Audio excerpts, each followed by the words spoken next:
Já estamos no mês de agosto e o governo ainda não conseguiu consolidar estruturalmente uma mudança maior no andamento da economia brasileira.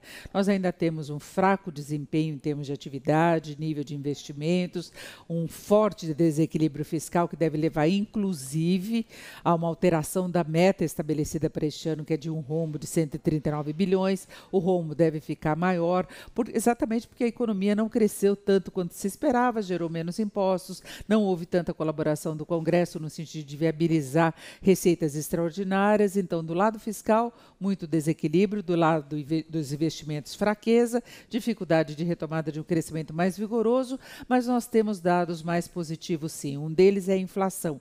O relatório Focus desta segunda-feira mostrou que mesmo com o aumento de preços de combustíveis, mesmo com a mudança da bandeira da tarifa de energia, a inflação deste ano deve ficar em 13,4%, que é muito abaixo do centro da meta de 4,5%. E para o ano que vem, considerando um crescimento maior da economia na faixa de 2%, ainda teremos uma inflação bem comportada, nas projeções do mercado 4,2%, que vai continuar abaixo do centro da meta, com menos folga, mas é até importante que isso aconteça, porque a desinflação recente que nós tivemos ainda tem muita relação com a fraqueza do consumo, com a fraqueza da atividade econômica. As empresas não têm muito espaço para remarcações de preço, sequer para repasse de aumento de custos.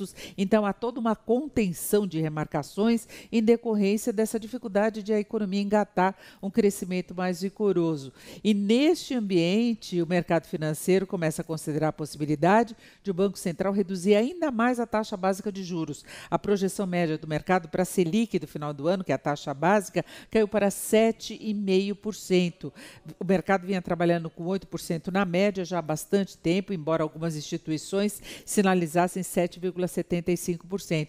E aí eu acho que vale lembrar até a posição do presidente do Banco Central, Ilan Goldfein, que em entrevista aqui na Jovem Pan na semana passada, deu a entender que talvez fosse razoável a projeção do próprio mercado financeiro quanto ao limite de corte da taxa básica. Na ocasião, ele falou em 7,75%, mas agora com a projeção média caindo para 7,5%, talvez o Banco Central comece a considerar essa possibilidade, porque aí não tem nada de irracionalidade, de se tentar artificialmente estimular a atividade econômica. Não, nós temos uma inflação muito baixa e esse comportamento, junto com a dificuldade de a economia reagir de forma mais consistente, dão espaço para o Banco Central reduzir os juros, ainda que haja uma preocupação muito grande com relação à administração das contas públicas. Esse é um fator que pesa muito, porque se não houver uma equalização eficiente, em algum momento esse desequilíbrio fiscal vai acabar gerando pressões inflacionárias, pode levar a uma situação como nós já vimos em várias ocasiões aqui no Brasil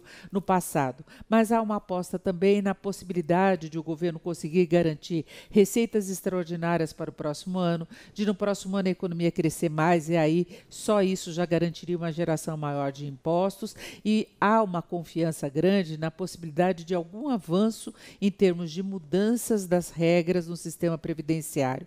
Mesmo que o governo tenha de fazer concessões adicionais em relação ao projeto que está em discussão no Congresso, talvez isso já assegure uma condição um pouco mais confortável ou menos desconfortável das contas no próximo ano.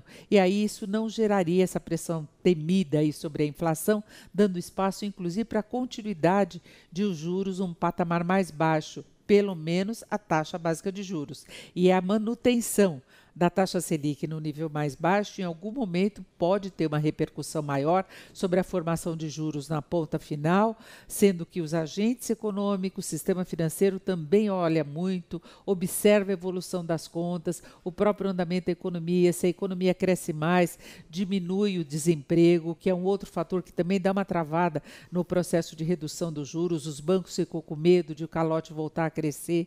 Então, a gente pode caminhar, sim, para um cenário bem mais benigno no próximo ano, dadas essas condições que eu citei. A grande preocupação hoje é quanto à possibilidade de o governo conseguir executar algumas propostas, pelo menos no que se refere ao reequilíbrio futuro das contas públicas, e isso passa, sem dúvida alguma, por alguma modificação mais significativa nas regras da Previdência.